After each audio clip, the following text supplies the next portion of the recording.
Hi all, welcome to football arena. Neymar junior Brazilian ദേശീയ ടീമിന് വേണ്ടി കളിച്ചിട്ട് ഇപ്പോൾ 2 വർഷത്തിന് മുകളിലായി. നെയ്മറെ ബ്രസീലിയൻ ടീമിലേക്ക് തിരികെ കൊണ്ടുവരാനുള്ള അവസരം പരിശീലകനായ കാർലോ ആഞ്ചലോട്ടിക്ക് ഉണ്ടായിരുന്നു. പക്ഷെ അത് അദ്ദേഹം ഉപയോഗപ്പെടുത്തിയില്ല. അതായത് നെയ്മറോട് പ്രത്യേകിച്ച് ഒരു സിമ്പതിയൊന്നും കാർലോ ആഞ്ചലോട്ടിക്കില്ല എന്നാണ് ബ്രസീലിയൻ മാധ്യമങ്ങൾ കണ്ടെത്തിയിട്ടുള്ളത്.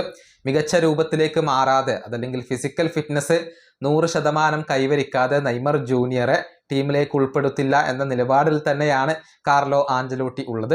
ഇത് ബ്രസീലിന്റെ പ്രസിഡന്റായ ലുല ഡ സിൽവയും സ്ഥിരീകരിച്ചിട്ടുണ്ട്. അതായത് താൻ കാർലോ ആഞ്ചലോട്ടിയോട് സംസാരിച്ചിരുന്നു.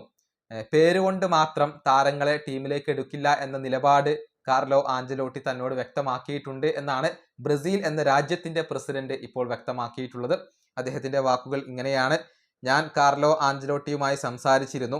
അദ്ദേഹം പറഞ്ഞത് 100% കേപ്പബിലിറ്റിയുള്ള താരങ്ങളെ മാത്രമേ വേൾഡ് കപ്പിന് കൊണ്ടുപോവുകയുള്ളൂ എന്നാണ്. അല്ലാതെ പേരുകൊണ്ട് താരങ്ങളെ തിരഞ്ഞെടുക്കില്ല എന്നുള്ളത് അദ്ദേഹം എന്നോട് വ്യക്തമാക്കിയിട്ടുണ്ട്. ഇതാണ് ഇപ്പോൾ ബ്രസീലിന്റെ പ്രസിഡന്റ് പറഞ്ഞിട്ടുള്ളത്. അതായത് നെയ്മറാണ്, അതല്ലെങ്കിൽ നെയ്മർ വലിയ ഒരു സൂപ്പർ സ്റ്റാർ ആണ് എന്ന കാരണം കൊണ്ട് അദ്ദേഹത്തെ ടീമിൽ ഉൾപ്പെടുത്തില്ല എന്നാണ് കാർലോ ആഞ്ചലോട്ടിയുടെ ഒരു നിലപാട്. നെയ്മർ ജൂനിയർ മികച്ച പ്രകടനം നടത്തേണ്ടതുണ്ട്, ഫിസിക്കലി ഫിറ്റ് ആവേണ്ടതുണ്ട്, എന്നാൽ മാത്രമാണ് നെയ്മറെ ടീമിലേക്ക് എടുക്കുകയുള്ളൂ. ഏതായാലും നെയ്മർ ഫോമിലേക്ക് തിരിച്ചെത്തിയിട്ടുണ്ട്. ഇന്ന് നടന്ന മത്സരത്തിൽ 2 ഗോളുകളാണ് നെയ്മർ സ്വന്തമാക്കിയിട്ടുള്ളത്. ഈ വീഡിയോയുടെ അവസാനിപ്പിക്കുന്നു. അടുത്തൊരു വീണ്ടും കാണാം.